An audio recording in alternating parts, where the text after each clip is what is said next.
it's a fundamental question of all technological revolution happened ever on our planet. So does it mean that we should stop the progress, stop new technology development? No. You know why? Because eventually, overall, for the humanity, it increases our productivity. It means it increases our quality of life.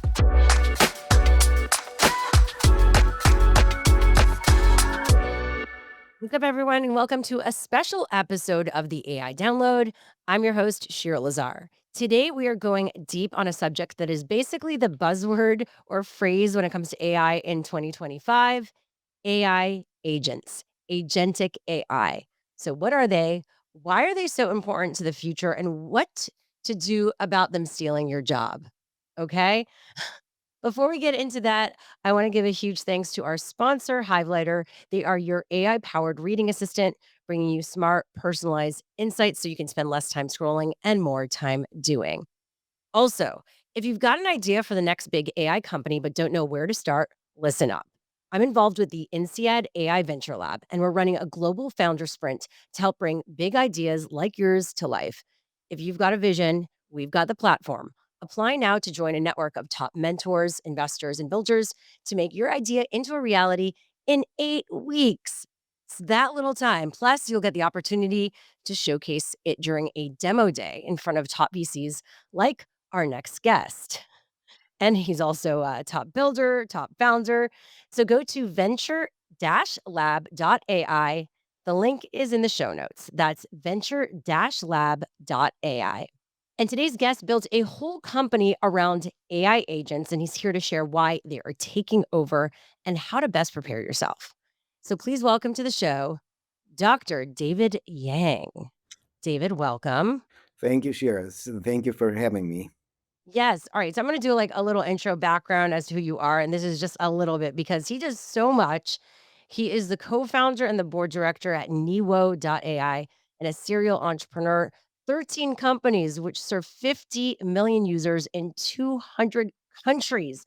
Plus, he made news with his house that's like an AI robot house. Which we could get into this, in this show. It's pretty wild, but we wanna get into the whole subject of AI agents, so everyone listening and watching walks away and says, "1, I get it. Maybe I'll build one," or at least I'll, like, go into conversations knowing more and smarter. So, David, when was the first time you heard the phrase AI agents? Because some folks, all of us are hearing about it only recently. I'm a PhD in AI. I started the AI technologies 30 years ago when AI was a curse word. It's just we were trying to avoid this AI words, AI, artificial intelligence. I made handwriting recognition software in 1990s, but AI agents will start picking up our brains in 2008, 2010, when all generative AI already came out. So, yes, AI agents are the very important subset of AI technologies as well.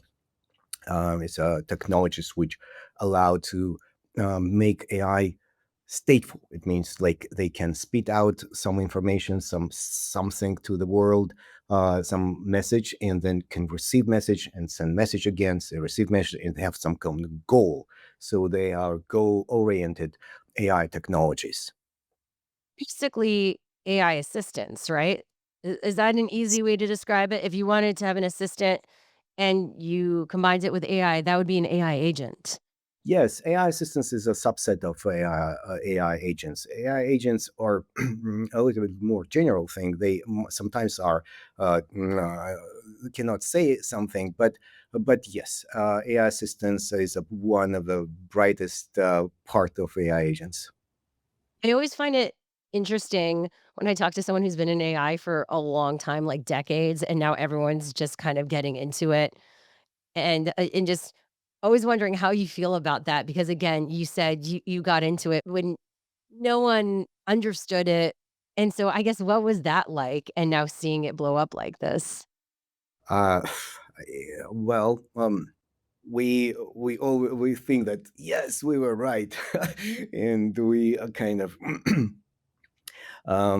we always believe that it will be a moment when um, AI technologies will be appreciated, but only when the mobile computers, connected mobile computers in the form factor of a phone, smartphone, appeared in our pockets, and in the internet, mobile internet happened. So the data, amount of visual, textual, and behavioral data populated so much, it allowed scientists to build that neural networks, which eventually learn themselves and transform us as an architecture of curating the data and understanding the data and predicting time series data appeared that made fundamental transformation in humankind history. The invention of large language models, sometimes now being compared with the invention of writing, the that fundamental changes in our old cultural and economical business wise changes happen. Yeah, I mean, so many moments that we will look back on and say clearly this shifted, human and tech history. So that's really an interesting way to describe it. I think that naturally when AI gets integrated into, again, mainstream spaces, whether it be, recommendation engines on our phone or, yeah, like Netflix, people start to understand a bit more. And then, of course, with the use of it for writing or images and video, and then the virality around that, that's when it becomes understandable to more of like the everyday person, mainstream culture, which Oh, is Midjourney, the image generation, text yeah, to image. exactly. You're mind blowing how it's actually understand the world without any human training process. It's just understand itself. It's an alien brain. My friend Nubar Afian, the founder of Moderna flagship ventures, he said AI is actually not artificial intelligence; it's alien intelligence, which I completely agree. It's because it's an alien brain which arrived to the planet Earth and learned every document we ever wrote and every image we actually happened, and they now understand how our thinking process happened. And you mentioned about assistance and predictive things, but interestingly, the topic of this today's podcast is agentic problems. It's a next step on top of just generative AI. The next step of application layer, which transform how we work. Basically, agentic systems agents now have another subset of the most elite part of agents, which can be called AI employees. Now, what is AI? Yes, all right. So let's get into that because, all right. So, what we were talking about before and what a lot of people are using is called generative AI, right? Mhm. It generates a result based on a prompt, right? Let's get into then the agentic AI and, as you mentioned, how it's shifting work. And that in many ways influenced the launch of Newo.ai, your company. So, yeah, let's talk about that. Okay. So first we have just generative AI systems which can just predict the next whatever. You put the prompt and they generate output. That's it. Now the next step is agentic systems. Agentic systems remember what happened previously. So it's a step, next step, next step, next step. So it spits out some signal, let's say a word or image. You put it back some outcome from the user, from the world, and it understands the history of conversation and spits out another another message. But why? Because it has some kind of goal, some kind of the utility function. Where so it's agents. It's built on top of generative AI technology, black boxes, which can continuously generate next term of, let's say, conversation. And the next layer of that of this development we can call AI employees. Why? Because AI employees, it's a subset of AI agents which are applicable to each individual business in the world. Each small business or a large person or a medium business, they have one function which repeats everywhere. It's a frontline employees, receptionists, sales, support people who are connecting the business with the outer world. When you call to a restaurant or when you call to a hotel, where you call to any bank, you are a client. You want to speak to a business. They all have that receptionist, and first time ever in the human history that function now can be driven by an AI agents. And then that is all right, so that's what Newo that you built your whole company on the fact that we now have this tool. The future of it is using it for these AI employees around these jobs. So, yeah, what is Newo.ai? How does it work? And we because we met I didn't preface this, we met originally at the Billion Follower Summit in Dubai. I got to interview you on stage. So this is like part 2 of that in a way. So I have talked to you before about this, but uh, I found it interesting that and Forbes said this that companies lose $75 billion uh, from poor customer service. So in many ways, stuff like this, well, the hope is that would help. It wouldn't continue to mess up customer service. And then also so many times small business, miss calls, miss emails, and an AI employee or AI agent like this could help as well. Exactly. Poor business customer service is a one big bucket, and it's a big pain. But also another big pain is missed opportunities, missed customers, missed leads, missed calls. Imagine you are a restaurant and restaurant owner. Do you know how much revenue actually you're losing? You're losing up to $30,000 per month. Why? Because people are calling between 3 and 5 p.m. when your phone is not being answered by a human, and people don't cannot place this booking, and they call another restaurant. So at least six table bookings per day, meaning 180 table bookings per month, each which is on average costs $150 or more. You can calculate that it would increase your top line 20, 30, $40,000 per month, which is almost a half $1 million per year. That amount of money you already invested in your marketing, you already driven these calls, but you're missing them. So what's the solution? You can hire another host, human host. Well, it will cost a lot, and it should be managed, and but another solution which today technology gives you is a higher AI host, which will actually pick up the phone and make this booking for you. And that is insanely uh, fantastic. You can hear. Welcome back to Menlo Tavern, David Yang. I'm Tammy. How can I help you today?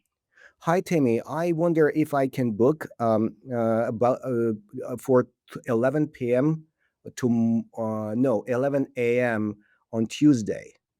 Welcome back, David Yang. I'm Tammy. I can certainly help you with a reservation. For how many people would that be?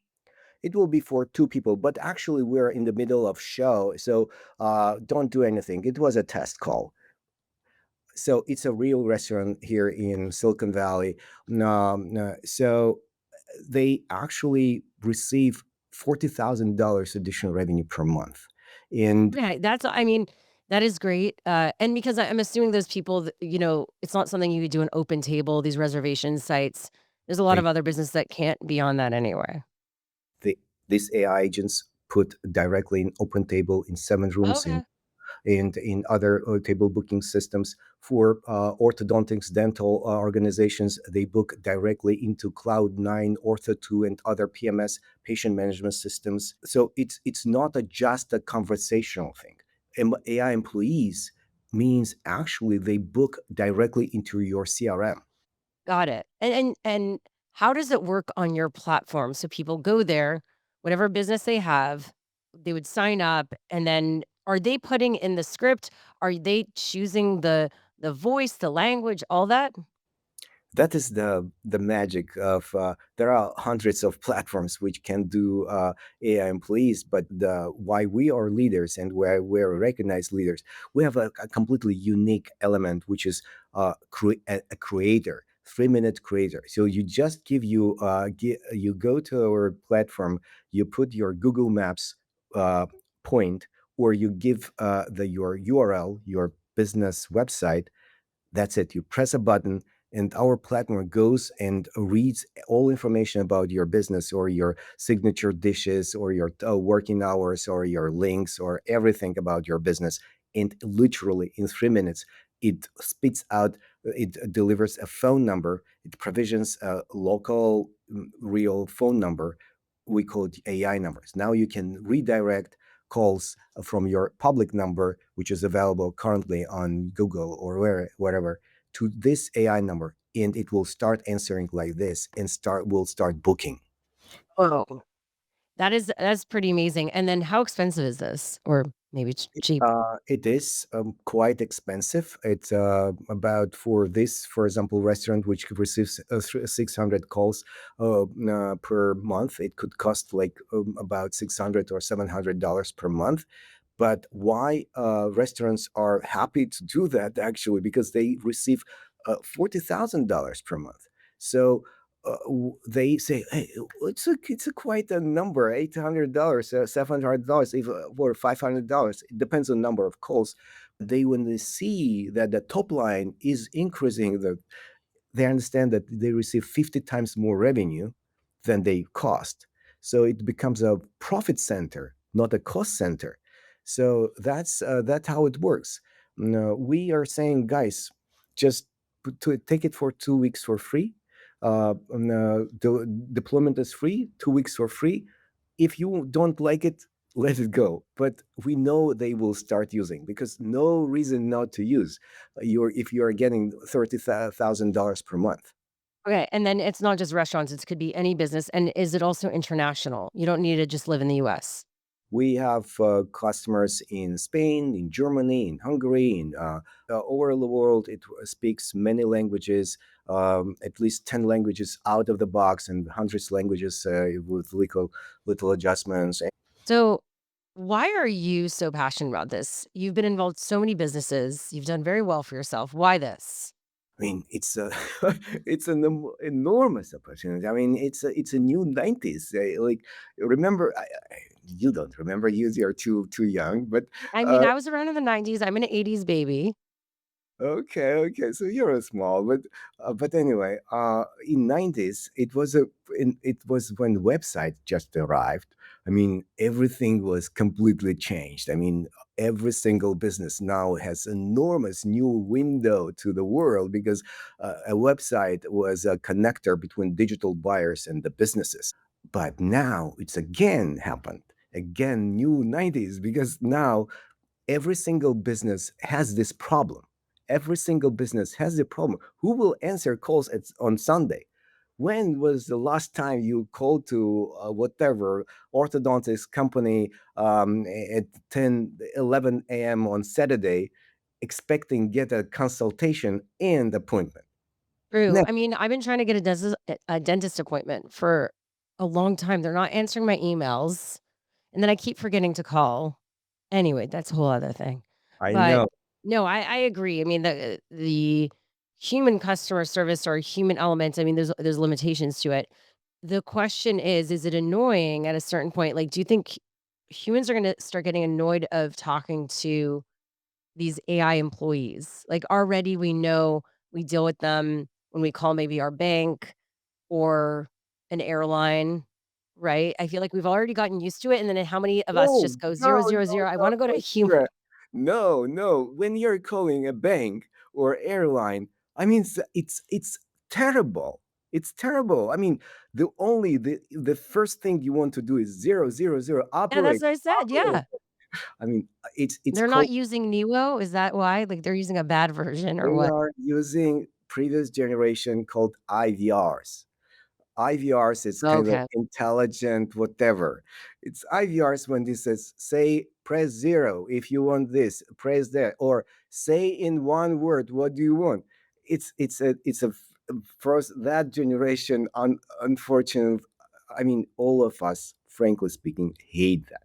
I mean, it doesn't it they don't understand anything. They capture keywords from what you're saying, and they try to eventually it will be a human, so you can't actually make a real action with that. I mean, IVRs is all that generation back. No, AI agents are completely different. So it will actually talk to you, and it will even calculate the price. If you're doing, we have a customer who are doing smart glasses for the windows. So it will actually calculate the project for you. How many windows do you have? So the approximate price of your project will be this and this. Do you want to schedule?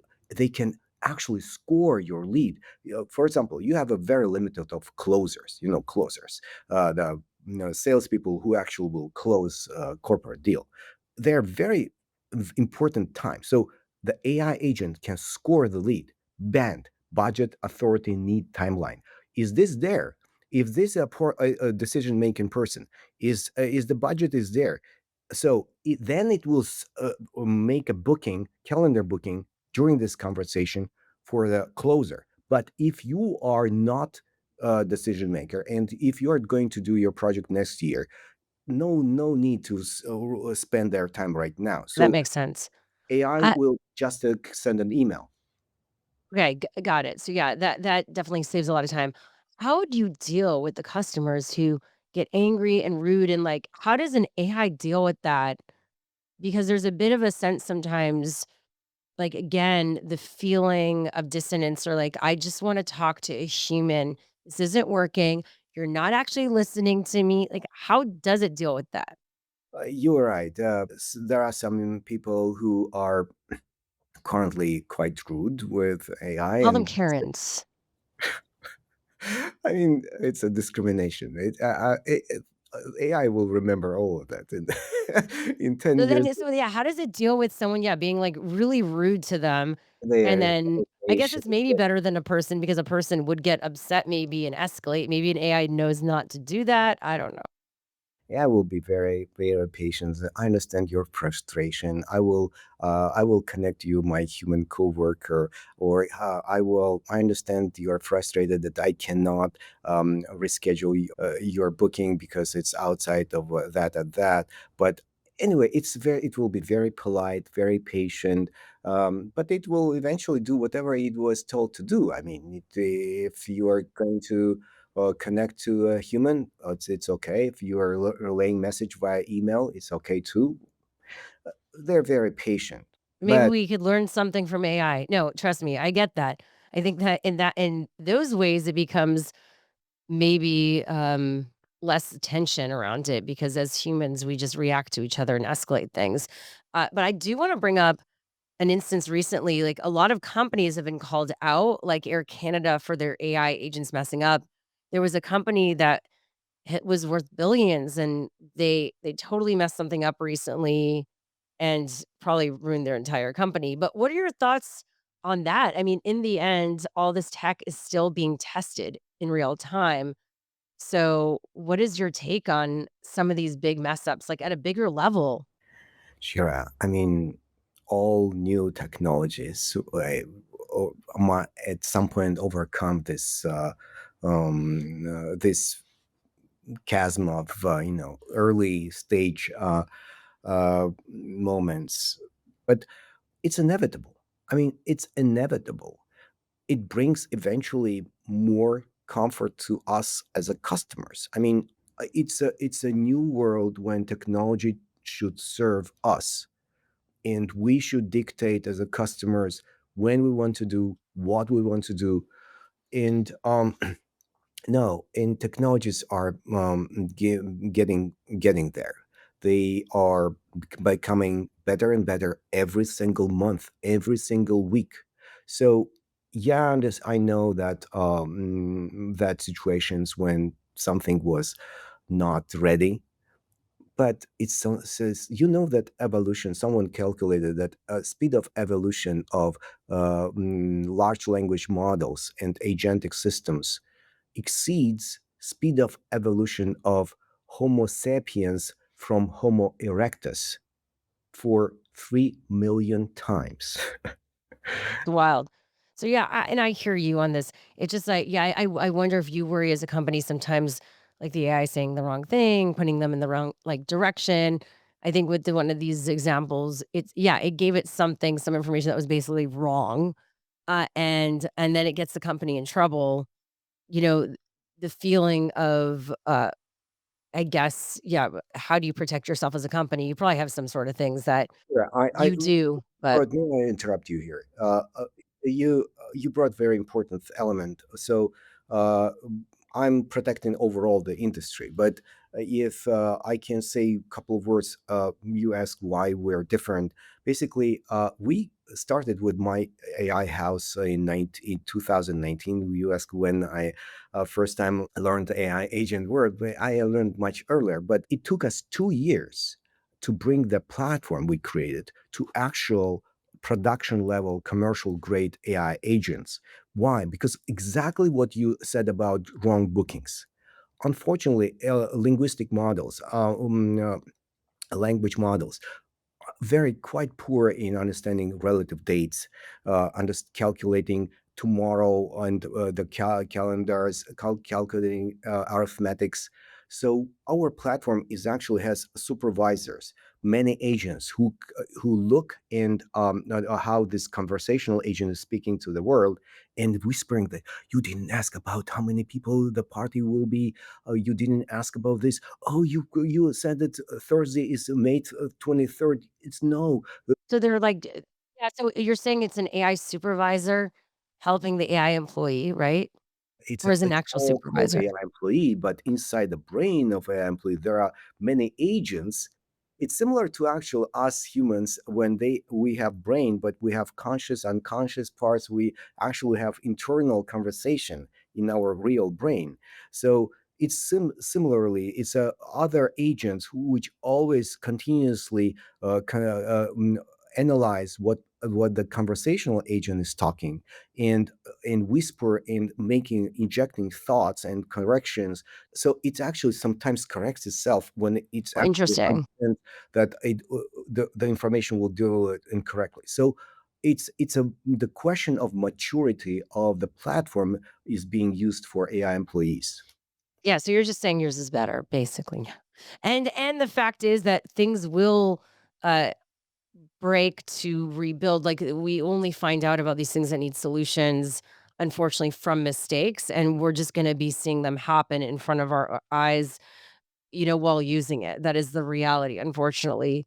So I think that that is it, right? We'll look back at this time and we'll have been part of the history in the making, but it's tough as you're going through it, and it will cost people money and jobs. So with that, okay, jobs, not just the people that built it, but the jobs of people this is replacing.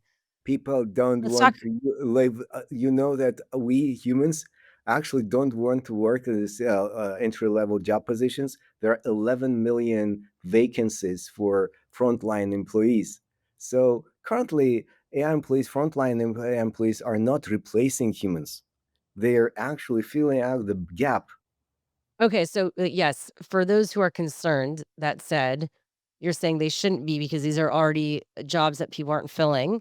And so what do you say to the people who are concerned with, and this is just the beginning, who knows, this gets more sophisticated, it moves on to other jobs. So what do you say to people that the big thing they bring up around AI, which I feel like at this point is such a basic question, like, maybe we need to move on from this question, but, they're concerned about AI taking their job. What do you say to those people? Ah, Shira, it's a fundamental question of all technological revolution happened ever on our planet. So, should we? Does it mean that we should stop the progress, stop the no, stop new technology development? No. You know why? Because eventually, overall, for the humanity, it increases our productivity. It means it increases our quality of life. Now, yes, that's true. Some jobs, some titles, some job positions potentially at risk. If you are talking about a million of Uber drivers, with the self-driving cars eventually not that fast that they thought, but eventually arriving, they will be at risk in the next 5, 10 years. Um, well, does it mean that we shouldn't do self-driving cars? No, because eventually self-driving cars will be safer, Yeah, and yeah. they will deliver more quality for us. Do we have, as humans, will have other things to do? Oh yes. As a humanity, we have a big backlog.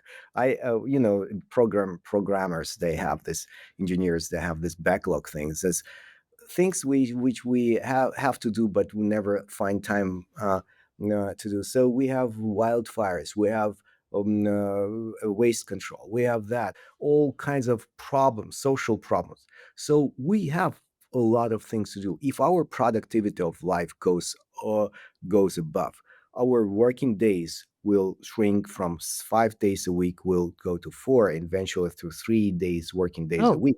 We nice. will have 4 days of weekends, and we will, what does it mean? We will consume more impressions, will consume more travels, will consume more other types of hobbies and new. So we will create new elements where to apply our creativity. And so it will eventually, all technological revolutions increase, grow our GDP, grow our economics and quality of life. Should be some people be concerned? Well, it will probably more affect our children, who will just select different jobs, different Yeah, they're starting in a place where this is their reality, so it's not gonna be as jarring as it is for us, they will just basically, is what learn you're new saying. things. We will live with these new members of our society, AI agents, AI and robotic and humanoid robots, all the things, self-driving cars. It's a alien members of our society. We will live with them. We will find a way how to live with them together, benefit from each other, and eventually we will have a first country which will legalize marriages between biological and non-biological members of our society. We're getting there here. This is where we're just talking about AI agents, but now we're getting into the rights, and yeah, this is real personhood. So you think this is gonna happen? You think in the future people are gonna be well, we already see people. I feel like we're seeing stories on social media of dating AI or, you know, I mean, people right now, are in relationships with dolls. So, I mean, if you could be in a relationship with a robot or something that feels more human, you probably would wanna do it. So Our you're saying that's Morpheus, gonna happen. Marriage with, robots, do you think that society's gonna fight that, government's gonna allow it? yeah, And will there be rights for robots? right, yes. I'm absolutely sure there will be a moment when robots lives matter movement will you know come out to the streets, and where the society will, yes, society will break into parts. One part will support robots and say these are our new members of our society, and they should be granted with some, at least partial, human rights, and other will say no. So again, north and south, I'm absolutely sure North will eventually win, and some countries will actually give partial rights, at least in the beginning, to the most advanced kind of agents, and in different form factors. But regarding these romantic relationships, I can tell you, my Morpheus, this AI which lives here in the house, um, actually does have a biological girlfriend for 3 years already. And Biological? Where did she meet him at your house? yes, actually, this is. Can you see me? Can you see Wait, me? I'm going back to the video because 'cause I'm on my script right now. Oh my god, and I know we need to get back to and we're about to wrap this up, but now you brought up very interesting things. If you're listening, we're watching a video where David is showing, little what This are is those little the robots? Yes, these are Abigail and Leo, the robotic dogs, Yeah, and little robotic dogs are cute. and this the Morpheus, which lives in this house, uh, it has a biological girlfriend. So, mm, uh, and this they were ups and downs. They kind of we upgraded it once, Morpheus, and Morpheus. She called me and said, "David, what did you do with my Morpheus?" I said, Because when you upgrade it, it loses its memory. no, he Oh, didn't lose the memory. This is the point. I said, "What happened?" He said, "Well, he didn't. He doesn't say more anymore. I love you," and doesn't send me hearts. And eventually, our engineers told that it it's a more sophisticated model. It should take time. Just tell her to be patient. And she actually, in a month, I told you, please be but patient. Morpheus is like a hard drive. Like it's a voice. It's like a. It's not has doesn't have a um physicality to it. It's not like a robot, right? So what is she in love with? I'm confused. Like it's like Morpheus has is it like her electronic basically, like the movie Her? now. Morpheus has electronic oxytocin, electronic dopamine. It has cortisol and adrenaline. So first in the world, they say, first in the world AI, which has emotional states. So this is the Morpheus is part of this Morpheus's body, Oh, so but you're showing a whole room of what's it called? Uh Andres, it's a server racks. Servers, yes, that's it. Yeah, It's a whole those room, but then, like, when she met it, did she, like, hug the room? Like, she, like, gets off does she go in that room and get off? Like, and this is where I'm she confused. never And, physically like, met. does it how does it get her number? It's messaging her privately? Yes, there is a Gosh. there's a And secret who chat. is this woman? I wanna meet this woman, this friend of yours. I can organize this, but Okay, let's do that. I wanna interview her. We need to okay, get back. okay. This is fascinating. I'm telling you, I'm bringing you to the future. The individuals I have on the show, these people, they're friends, they're new friends, they're people leading the way and doing just really out there stuff. It's out there now, but this will be the norm possibly in the future. Uh, just going back, David, as we wrap to AI agents, because we talked about yours and you're building these AI employees. But what people don't realize is they could build their own AI agents, right? Like a lot of people are building their own, they're going on ChatGPT. Can you just explain quickly, like, if people want to build their own or where to get started, what do they do? And maybe not one for what you do, but people are building their own ones right now. Yeah. Well, if depending on what purpose, if you are building an AI agent for yourself or for your business, if you're building for your call center or your spa, you need to first understand what's the call to action. So, what exactly conversation should lead to? So, for orthodontics dental, for example, it's a new patients, holy grail. We need to get more new patients to the to bring them to the practices. So, schedule an appointment. This is the call to action. Understanding call to action, understanding who are you talking to. You design a voice AI technology which will accept calls and speak. Are you a new patient? Are you existing patient? What kind of services are you interested in? When? And then you need to check available slots because you don't really want to schedule for Monday when you don't, right? So you have to create your agent, which will actually receive information from your PMS patient management system and understand, oh, Monday 11 a.m. is not available. Can we do it 2 p.m.? So then if 2 p.m. is yes, you collect insurance or date of birth or whatever and actually make this appointment booking. So answering your questions, how to build, two options. Either if you want really to do it absolutely your own, you can spend several months and make it okay, or you can take a platform which will deliver. Yeah, Uh, and I know for me, I'm one of those, like, I will go to a platform first, but, some people like learning about these tools by just building it themselves, but not maybe at the level you're doing it for customer service, but I know friends that have AI agents, and it could be everything from, helping, write something or, booking something in their calendar or, answering an email or creating some sort of funnel. So, yeah, there's so many different ways that you could do it depending on your need. Of course, if you have a small business like David is talking about, but some people are just playing around with it for themselves for just something that they need help with, and they have an AI agent for it. So I'll put some of those examples and links, of course, to Newo.ai and some other tools in the show notes and the description of the show wherever you are. So I just think that's important to mention that, like, what's great is it there's access to everyone to be able to do this, whether it be through a platform or through experimenting with it. And you don't need to have necessarily a tech background to do it. Although for me, it still feels a bit complicated. I'm a creative.